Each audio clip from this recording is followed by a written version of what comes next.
اللہ رب العزت ارشاد فرماتا ہے کہ اللہ تمہیں حکم دے رہا ہے اس بات کا کہ تم عدل و انصاف کرو اور احسان اور حقداروں کو، قریبیوں کو ان کا حق دو۔ وَيَنْهَى عَنِ الْفَحْشَاءِ وَالْمُنْكَرِ وَالْبَغْيِ، اور تمہیں بے حیائی سے اور تمام بری باتوں سے اور بغاوت اور اس جیسی تمام چیزوں سے تمہیں اللہ تعالیٰ منع فرماتا ہے۔ سب سے پہلے اس بات کو جان لیجئے کہ عدل ایک تو وہ ہے جو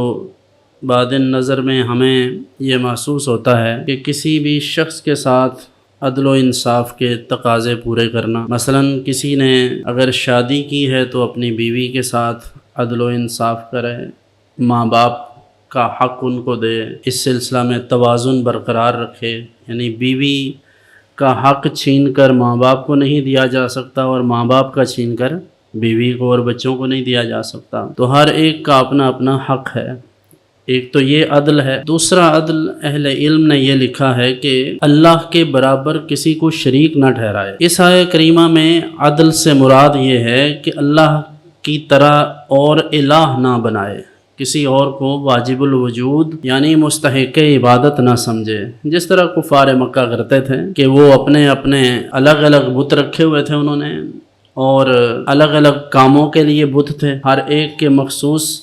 اس کی ڈومین تھی، اس خاص کام کے لیے ایک الگ بت ہوتا تھا۔ اس لیے اللہ رب العزت نے اس سے منع فرمایا کہ عدل سے کام لو، یعنی تم اللہ رب العزت کے برابر کسی کو شریک نہ ٹھہراؤ۔ تو ایک تو اس کا معنی یہ ہے کہ اللہ رب العزت کی توحید پر ایمان لاؤ، اسے ایک جانو، اسے ایک مانو، اور اس بات پر یقین رکھو کہ اس جیسا کوئی اور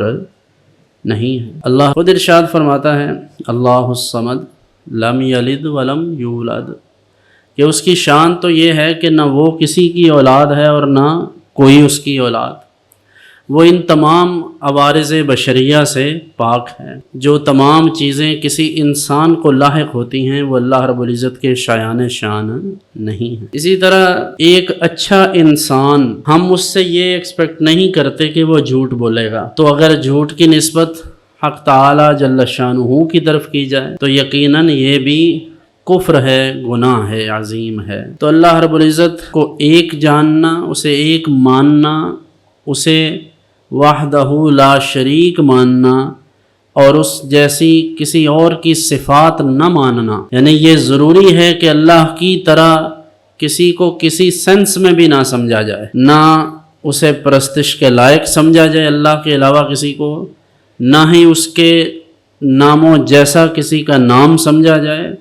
نہ اس کے کاموں جیسا کسی کا کام سمجھا جائے۔ تو یہ اللہ رب العزت کی توحید پر ایمان لانا، یہ بھی عدل و انصاف کا تقاضا ہے۔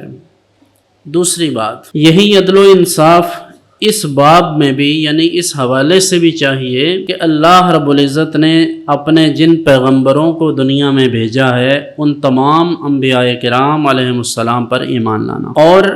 جس طرح اللہ نے انہیں ماننے کا حکم دیا ہے اسی طرح ان کو ماننا، اور بالخصوص حضرت ختم المرتبہ جناب محمد مصطفیٰ صلی اللہ علیہ وآلہ